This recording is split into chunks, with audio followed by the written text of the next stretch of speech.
Now अभी हम लोग देखते हैं जहां से छूटा था, इस जगह पे। अभी देखो, जब मैं लॉगिन पे क्लिक कर रहा हूँ देखो कुछ नहीं हो रहा, ठीक है। अभी ये समझो, अगर ये सक्सेसफुल लॉगिन होता तो हमने जो कोड लिखा उसके हिसाब से ये अलर्ट आना चाहिए था, सक्सेसफुली लॉगिन, मतलब कि सक्सेसफुल लॉगिन नहीं हो रहा है। अब यूजर को तुम ऐसा फॉर्म दोगे, अभी वो लॉगिन पे क्लिक कर रहा नहीं हो रहा, कुछ तो कंफ्यूज हो जाएगा भाई, कुछ एरर तो दो, कुछ पता नहीं चला, तुमने वैलिडेशन लगाया बट एरर नहीं दिया, मतलब एरर तुमने थ्रो नहीं करा, तो यूजर को समझ नहीं आ रहा कि हो क्या रहा। तो अब हम वापस जाते हैं और error one by one throw करते हैं। सबसे पहले कि हमने ये कंडीशन चेक लगाया हुआ, ठीक है, ये कंडीशन। अब ये कंडीशन में क्या है कि ये तीनों फील्ड क्या होनी चाहिए, नॉन एम्प्टी होनी चाहिए, मतलब एम्प्टी नहीं होनी चाहिए, मतलब इसमें कुछ नहीं, कुछ ना कुछ वैल्यू होना चाहिए, ठीक है। तो इसका मुझे एरर देना है कि अगर यूजर ने कुछ नहीं डाला, ब्लैंक रखा, तो क्या होगा। क्योंकि अगर ब्लैंक नहीं रखा तो पासवर्ड का वैलिडेशन चेक करेगा, लेकिन ब्लैंक रखा तो क्या होगा, तो ब्लैंक रखा तो क्या होगा, वो एरर थ्रो करेगा इन अ फॉर्म ऑफ अलर्ट, ठीक है। कॉपी करता हूँ, पेस्ट करता हूँ और यहाँ पर लिखता हूँ यूजर नेम और user name comma password comma password confirm can be blank.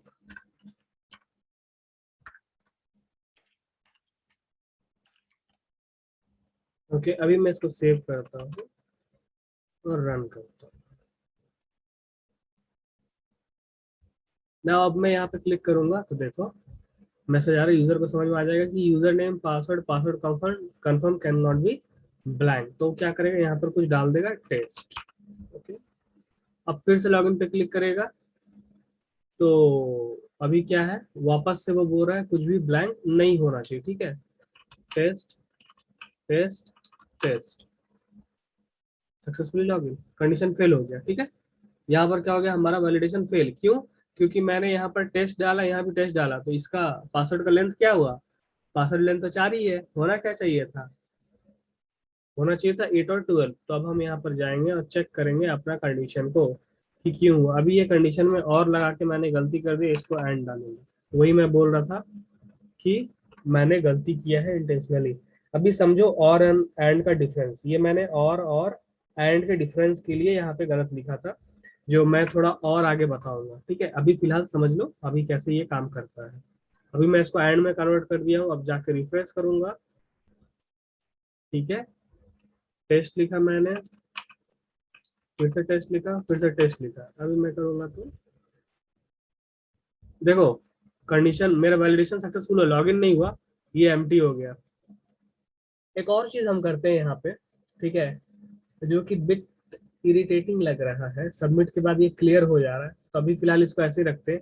फिर से मैं दिखाता हूँ हुआ क्या, देखो टेस्ट टेस्ट टेस्ट। अभी क्या है, मेरा ये जो सेकंड नंबर ये 4 करेक्टर का है, ठीक है, और मैं इसमें एरर थ्रो नहीं कर रहा हूँ। तो जैसे यूजर लॉगिन पे क्लिक करेगा, कुछ समझ में नहीं है क्या हुआ, हुआ ये कि पासवर्ड वाला वैलिडेशन फायर हुआ और कुछ भी एरर नहीं आया। तो उसके लिए मुझे फिर से ट्रिगर लगाना पड़ेगा यहाँ पे एरर थ्रो करने के लिए। अलर्ट यहाँ पे भी देते हैं अलर्ट,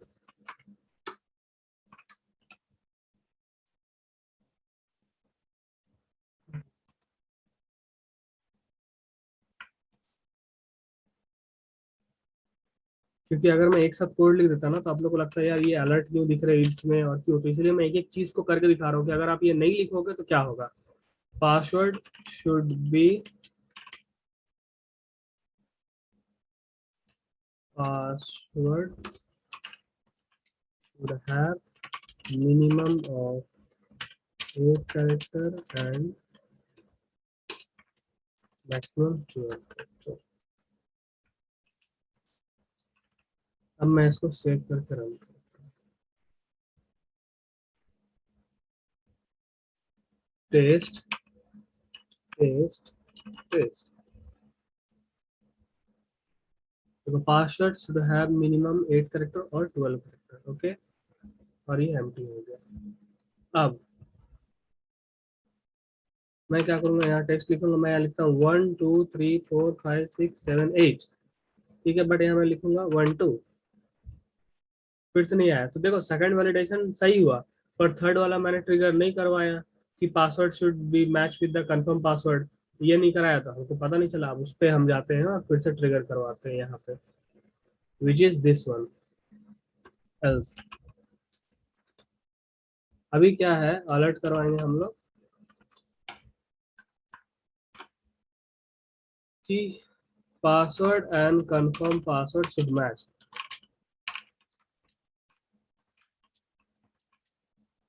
शुड मैच।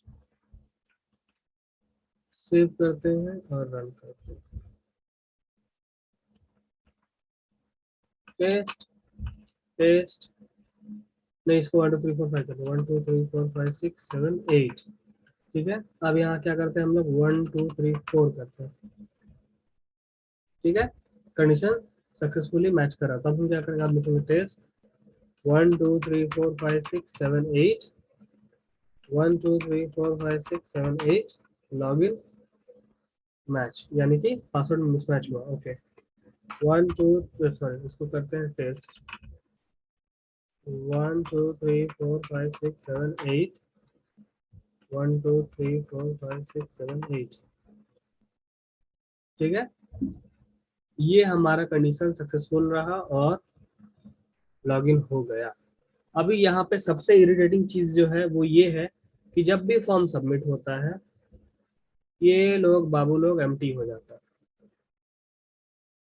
जो कि एम्प्टी नहीं होना चाहिए, ठीक है, समझ रहे हो। ये फॉर्म जो है ये एम्प्टी हो जा रहा है, जो कि एम्प्टी नहीं होना चाहिए। फॉर्म सबमिट ही मत होने दो।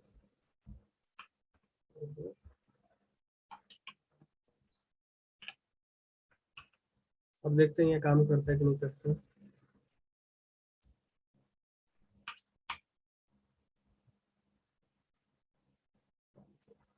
अब समझो हुआ क्या, इसको हटाते हैं। तो यहाँ पर देखो, इस जगह पे वेरी इंपॉर्टेंट थिंग क्या हो रहा है, सबसे पहले इसको समझो ये करता क्या है,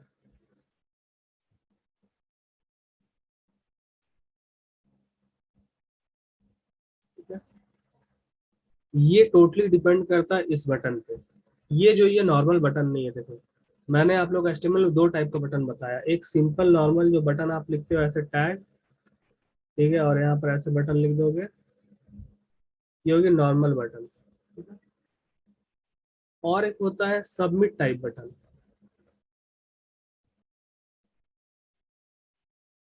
ये जो सबमिट टाइप बटन होता है ये क्या करता है, खास करके हम इसको यूज करते हैं फॉर्म के अंदर में, ठीक है। ये ये जो बटन होगा इनपुट टाइप, ये यूज होगा हमेशा फॉर्म के अंदर में, ठीक है। ये बहुत जरूरी है याद रखना, ये आप याद ही रख लो, रट्टा मार लो बोल सकते हैं, एकदम भूलो मत अपने आखिरी सांस तक कि ये जो इनपुट टाइप सबमिट बटन है ये हमेशा फॉर्म टैग के अंदर में यूज होता है, फर्स्ट थिंग। नेक्स्ट, अभी ये क्या करता है कि जैसे आप सबमिट करोगे ना, ये तीनों की वैल्यू ले करके तब जाके ये फॉर्म को सबमिट करेगा, ठीक है। मैं फिर से बता रहा हूँ समझो, इस फॉर्म में सपोज मान लो 10 वैल्यूज है, ठीक है, ऐसे करके 10 है, लेकिन अभी यहाँ पर कितने हैं, 3 है मात्र। क्या है, user name password confirm password, मात्र 3 है, लेकिन सपोज करो यहाँ पे 10 वैल्यूज है, ठीक है। तो जब यहाँ पर मैं सबमिट पे क्लिक करूंगा ना, तो वो दसों का वैल्यू लेकर के सबमिट होगा। कहाँ पे सबमिट होगा, ये सर्वर पे जाएगा, क्योंकि आपको पता है कि आप जो कोडिंग कर रहे हो वो क्लाइंट साइड है, ये इंटरनेट के थ्रू क्या होता है, सर्वर पे जाता है, ठीक है, और सर्वर में डेटाबेस कनेक्ट होता है। तो ये क्या होगा, यहाँ से इंटरनेट होते हुए सर्वर को सबमिट होता है। तो यहाँ पर हम एक और एट्रीब्यूट लिखते हैं जो कि अभी नहीं लिखा हुआ फिलहाल, यहाँ पे फॉर्म के अंदर में जो होता है, मैंने बताया था गेट और पोस्ट, याद करो एक मेथड होता है गेट और पोस्ट, ठीक है, ये मैंने बताया था, पोस्ट और गेट, ठीक है, एक स्पेशल क्लास होता है इसके लिए, ठीक है। ये एक एट्रीब्यूट होता है मेथड, और एक एट्रीब्यूट होता है एक्शन। ये एक्शन क्या करता है, डिफाइन करता है तुम्हारा सर्वर का पाथ, ठीक है, लॉगिन डॉट ESPX। अभी कुछ समझ में नहीं आ रहा होगा, सिंपल समझो कि ये जब फॉर्म सबमिट होता है तो आप ऐसे समझो कि अभी तो आपने सिर्फ यहाँ पर लॉगिन का वैलिडेशन लगाया, पर मान लो ये यूजर, जैसे कि आप विवेक डाल रहे हो या आप टेस्ट डाल रहे हो, ये कहीं पर एग्जिस्ट होना चाहिए। एक्चुअली आप अगर रजिस्ट्रेशन कर रहे हो, ठीक है, अगर मान लो आप लॉगिन कर रहे हो, तो ये टेस्ट को क्या करेगा, चेक करेगा कि वो एग्जिस्ट करता है कि नहीं। सिंपल एग्जांपल आप फेसबुक का ले लो। फेसबुक में अभी अगर आप मान लो अपने आईडी से लॉगिन करोगे, ठीक है, सपोज मान लो कोई एक यूजर है, वो एक आईडी से लॉगिन कर रहा है फेसबुक में, तो सबसे पहला काम फेसबुक क्या करेगा, चेक करेगा फेसबुक में कि एक यूजर एग्जिस्ट करता है कि नहीं करता, और नहीं करता तो बोल देगा इनवैलिड यूजर या user does not exist what ever. तो ये हुआ कैसे, मतलब कि फेसबुक के पास में यूजर का डिटेल स्टोर है। जब भी वो यूजर लॉगिन करता है, वो क्या करता है, डिटेल को वैलिडेट करता है, वैलिडेट करने के बाद आपको रिस्पॉन्स देता है। अभी फेसबुक को कैसे पता चला कि ये एक का वैल्यू सबमिट हुआ, ठीक है, अभी फेसबुक का एक लॉगिन पेज होता है, ठीक है, वहां पे दो फील्ड होता है, लॉगिन और पासवर्ड, और यहाँ पे क्या होता है, ये सर्वर का रेफरेंस होता है कि जब भी आप सबमिट करोगे यूजर नेम पासवर्ड का, तो ये क्या करेगा, ये फाइल वाया इंटरनेट होते हुए सर्वर को हिट करेगा, और फिर सर्वर में वो वैलिडेशन होगा कि यूजर है कि नहीं है, तभी फेसबुक यहाँ पे रिटर्न करेगा और आपको मैसेज मिलता है कि यूजर एग्जिस्ट नहीं करता है। एक बात हो गया। अभी यहाँ पर एक बात और समझने वाली है कि मैंने यहाँ पर एक बात बोला कि फेसबुक जो है यूजर का डेटा स्टोर करता है अपने डेटाबेस में। इसका मतलब कि अगर एके नहीं है और एके को फेसबुक चलाना है, तो क्या करेगा, एके को रजिस्ट्रेशन करना पड़ेगा। रजिस्ट्रेशन करेगा जब एके, तो क्या होगा, फेसबुक अपने डीबी में डेटा को स्टोर करेगा। क्यों स्टोर करेगा, ताकि नेक्स्ट टाइम जब एके अपने यूजर नेम और पासवर्ड को डाले तो वो वैलिडेट करे कि एके एग्जिस्ट है कि नहीं उस फेसबुक के डेटाबेस में, और रिटर्न करेगा इनवैलिड यूजर और वैलिड यूजर, और उसको उसका डैशबोर्ड दे देगा, whatever business logic is there, ठीक है। बट इन दिस केस, हमारे केस में हमने क्या किया, हमने बस एक लॉजिक लगाया, मतलब एक बस वैलिडेशन लगाया कि भाई आपका पासवर्ड ऐसा होना चाहिए, आपका यूजर नेम एम्प्टी नहीं होना चाहिए। बट हमने इस जगह पे देखो खाली एक सिंपल मैसेज डाल दिया इस जगह पे, सक्सेसफुली लॉगिन। तो भाई सक्सेसफुली लॉगिन कैसे हो, हमने तो डेटाबेस में चेक ही नहीं किया। क्यों नहीं किया, क्योंकि अभी हमने डीबी पढ़ा ही नहीं, अभी हमने डेटाबेस वाला कॉन्सेप्ट और लॉजिक लिखने वाला, बिजनेस लॉजिक लिखने वाला नहीं पढ़ा। हम अभी तक सिर्फ जावा स्क्रिप्ट पढ़े हैं, जो कि आपका क्लाइंट साइड वैलिडेशन के लिए यूज होता है, और हम वही अभी कर रहे हैं, क्लाइंट साइड वैलिडेशन। इसीलिए मैंने यहाँ पर जो पैरामीटर है, इस जगह पे जो एक्शन पैरामीटर है वो नहीं बताया। क्लियर, वो क्यों नहीं बताया, अब समझ लो। अब नेक्स्ट क्या होता है, अब मैंने यहाँ पर एक चीज और बोला था। क्या बोला था कि जब भी आप यहाँ पर यूजर नेम और मतलब पासवर्ड को डाल के सबमिट करोगे, तो जाके सर्वर में जाता है और उसके डेटाबेस में स्टोर हो जाता है, ताकि नेक्स्ट टाइम जब आप लॉगिन करो तो वैलिडेट करेगा, ठीक है, लॉगिन करते समय। अभी बात ऐसा है कि यहाँ पर मान लो 10 फील्ड है, ठीक है, या मान लो यहाँ पे जैसे दो फील्ड है, एक है यूजर नेम और एक है पासवर्ड। अब ये दोनों फील्ड का वैल्यू तो सर्वर में जाएगा, तभी तो डेटाबेस में स्टोर होगा। सपोज मान लो यूजर नेम में आपने लिखा AK और पासवर्ड में लिख दिया आपने टेस्ट, तो अभी ये AK और ये टेस्ट दोनों जाएगा, और यहाँ पर डेटाबेस में स्टोर हो जाएगा AK और test, AK as a user name और टेस्ट एज ए पासवर्ड। अभी क्या होगा, समझो कि नेक्स्ट टाइम अगर यूजर जब लॉगिन करता है, ठीक है, डेटाबेस में आते हैं, यहाँ पर ऑलरेडी स्टोर है AK और टेस्ट, ठीक है। अभी यहाँ समझो कोई यूजर लॉगिन करता है, ठीक है, यहाँ पर डालता है AK और यहाँ पर डालेगा test1 और लॉगिन करेगा, तो यहाँ डेटाबेस में क्या स्टोर है, AK और टेस्ट, ठीक है। तो क्या बोलेगा, इनवैलिड यूजर नेम और पासवर्ड। यहाँ पर अगर डाल देगा VK, तो अभी आप देखो यहाँ VK तो है ही नहीं स्टोर, तो क्या बोलेगा, यूजर डज नॉट एग्जिस्ट। जब तक वो सही यूजर नेम और पासवर्ड नहीं डालता है AK और टेस्ट, तब तक उसको एरर आते रहेगा। तो ये जो वैलिडेशंस लगे हैं कि सर्वर में जाके चेक हो रहा है डेटाबेस में और रिटर्न कर रहा है वैल्यू, इसको बोलते हैं सर्वर साइड वैलिडेशन। ये भी तब होगा जब हम लोग डेटाबेस पढ़ेंगे, अभी हमने नहीं पढ़ा। बट यहाँ पर गौर करने वाली बात ये है कि यहाँ पे मेरा दो फील्ड था AK और टेस्ट, मतलब कि यूजर नेम और पासवर्ड का ये दोनों वैल्यू सबमिट हो रहा है यहाँ पे। तो ये जो दो वैल्यू सबमिट हो रहा है ना, ये रिस्पॉन्सिबल इस फॉर्म के सबमिट के वजह से। ये ऑन सबमिट जो होता है, जैसे ही हम सबमिट बटन पे क्लिक करेंगे, तभी तुरंत क्या करेगा, ये फॉर्म का वैल्यू जो है, ठीक है, ये यूजर नेम का वैल्यू और ये जो यूजर नेम है और ये पासवर्ड का वैल्यू क्या करेगा, फॉर्म ठीक है, एक एरे बनाता, मैं फॉर्म एक एरे बनाता है और वहां पे यूजर नेम और पासवर्ड स्टोर करके उसको भेजता है सर्वर को, जहाँ पे सर्वर में आप कोडिंग लिखते हो इस वैल्यू को उठाने का और डेटाबेस में स्टोर करने का। ठीक है, ये एक चीज हो गया। अब आगे बढ़ते हैं। यही काम होता ऑन सबमिट का। ठीक है, मैंने अभी क्या बताया, सबमिट जब हम करेंगे, मतलब कि जब भी इस बटन पे क्लिक करेंगे सबमिट बटन पे, तो ये क्या करेगा, ऑन सबमिट क्या करता है, फॉर्म का एक एरे बनाता है। ठीक है, फॉर्म का एक एरे बनाएगा। यहाँ पर मैं कितना फील्ड है, 3 फील्ड है, राइट। तो तीनों फील्ड का एक एरे बनाएगा, मतलब कि यूजर नेम, पासवर्ड और कंफर्म पासवर्ड, और उसका वैल्यू जो है स्टोर कर देगा एरे में और सर्वर को भेज देता है। और सर्वर फिर क्या करता है, एरे को रिसीव करके 1 बाय 1 वैल्यू लेता है और डेटाबेस में जो लॉजिक है लगाएगा, नहीं तो स्टोर कर देगा। ऐसे टोटल प्रोसेस होता है। अभी आगे समझो कि अभी इस सबमिट, ये सबमिट हो गया, मतलब सबमिट ट्रू हो गया, मतलब आपका सर्वर में चला गया वैल्यू। बट इस सबमिशन से पहले मेरे को चेक करना है कि वैल्यू सही है कि नहीं है। तो इसलिए मैंने क्या किया है, मतलब ऑन सबमिट पे मैंने इस मेथड को, कौन सा मेथड को, फॉर्म वैलिडेशन, इस वाले मेथड को कॉल करा। ठीक है, इस वाले मेथड को मैंने कॉल करा और सारे वैलिडेशंस मैंने लगे। तो जब भी ये सबमिट क्लिक होगा तो ये क्या करेगा, सबमिट होने से पहले, before submission, not after submission, submission हो गया, गेम खत्म, खत्म, फिनिश। ये क्या करेगा, और बिफोर सबमिशन इस मेथड को कॉल करेगा और सारा वैलिडेशन को चेक करेगा, तभी जा करके ये क्या करेगा, सर्वर को हिट करेगा। बट यहाँ पर एक फ्लॉ हम लोग में क्या किया है, वैलिडेशन तो हम सही चेक करें और एरर भी दे रहे हैं, पर एरर देने के बाद हम रोक नहीं रहे हैं फॉर्म सबमिशन को। एरर देने के बाद फॉर्म सबमिशन हो जा रहा है। तो मतलब अगर अभी आप करंट जो कोडिंग लिखे हो इसको आप अगर देखोगे, तो जैसे कि अगर मैंने यहाँ पर, अगर मैं ब्राउजर में जाऊँ, सपोज मैंने ब्राउजर में गया मैं यहाँ पे, ठीक है, और यहाँ पर यूजर नेम है, पासवर्ड है और कंफर्म पासवर्ड है, मैंने तीनों को एम्प्टी रखा और मैंने बटन सबमिट वाला क्लिक कर दिया, तो क्या होगा, एक अलर्ट आएगा कि user name password confirm password cannot be empty.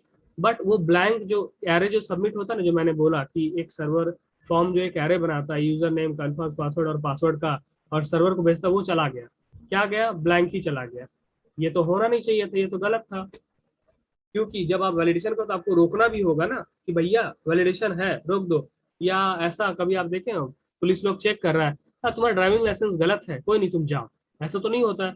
Driving licence गलत होता तो पुलिस लोग क्या करते, नहीं रुको, तुमको फाइन लगेगा, क्यों गलत है, या अगर तुम अपराधी हो उसको फिर जो भी उसका मतलब प्राविधान होगा वो लागू होगा। तो उसी तरह से आपने यहाँ पर क्या किया, आपने चेक करा भैया ब्लैंक है, मैसेज भी दिखा यूजर को ब्लैंक है, पर क्या क्या पीछे से फॉर्म सबमिट कर दिए सर्वर में, दैट इज रॉन्ग। इस चीज को रोकने के लिए आपको क्या करना पड़ेगा, आपको बोलना पड़ेगा कि जब भी एरर आए, जब भी एरर आए तो आप क्या करोगे, रिटर्न फॉल्स, रिटर्न फॉल्स।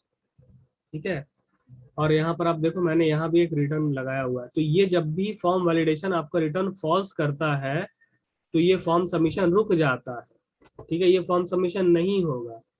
और जैसे ही हम यहाँ पर करेंगे ट्रू, तो ये फॉर्म सबमिशन हो जाएगा। यही वजह था कि जब भी आप, ठीक है, यही वजह था कि जब भी आप यहाँ पर वैल्यू को डाल रहे हो, टेस्ट, और लॉगिन कर रहे हो क्लिक, तो वैलिडेशन आ रहा पर ये ब्लैंक हो, तो ये ब्लैंक तभी होता है जब वो सबमिट हो जाता है। ठीक है, वो ब्लैंक तभी होता है जब वो सबमिट हो जाता है। अभी यहाँ पर मैं इसको सेव करता हूँ और मैं पेज को रिफ्रेश करता हूँ, देखो मैंने हटा दिया अभी यहाँ पे सबमिशन। ठीक है, सबमिशंस को मैंने हटा दिया है। अब मैं क्या करता हूँ, इसको यहाँ पर रिफ्रेश करता हूँ, ठीक है, पूरी तरह से। यहाँ भी इसको हटा, हाँ ठीक है। अब मैं इसको रिफ्रेश करता हूँ पूरी तरह से। अभी क्या करूँगा, मैं फिर से लिखूंगा टेस्ट। ठीक है, मैं यहाँ पर लिखूंगा लॉगिन, तो ये वैलिडेशन आया, ओके करूंगा, ये सबमिट हो गया। सबमिट नहीं होना चाहिए था, क्या होना चाहिए, रुक जाना चाहिए था। तो रोकने के लिए हमको क्या करना पड़ेगा, हर जगह पे नीचे में लिखना पड़ेगा रिटर्न फॉल्स। जब जब एरर आए तब तब रिटर्न फॉल्स, ऐसा नहीं कि जहां पर सही है वहां भी रिटर्न फॉल्स कर दो, तब वो सही होगा तो भी एरर जो है, मतलब कि फॉर्म सबमिट नहीं होगा। तो जहां जहां एरर है मैंने वहां वहां क्या कर दिया, रिटर्न फॉल्स कर दिया।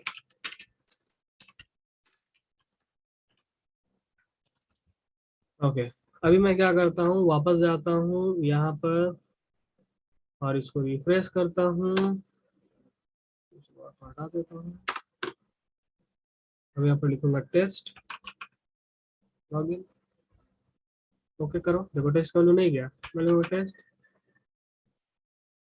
ओके टेस्ट, ये मोर देन या मतलब मिनिमम एक ट्रैक्टर होना चाहिए, ठीक है, ओके, मैच होना चाहिए। अब मैं जब करूंगा तब ये सक्सेसफुली सर्वर को सबमिट करेगा और ये ब्लैंक करेगा। तो ये था पूरा वैलिडेशन का कहानी। तो इस वीडियो में इतना ही, मिलते हैं नेक्स्ट वीडियो में, तब तक के लिए like share and subscribe. Thank you all.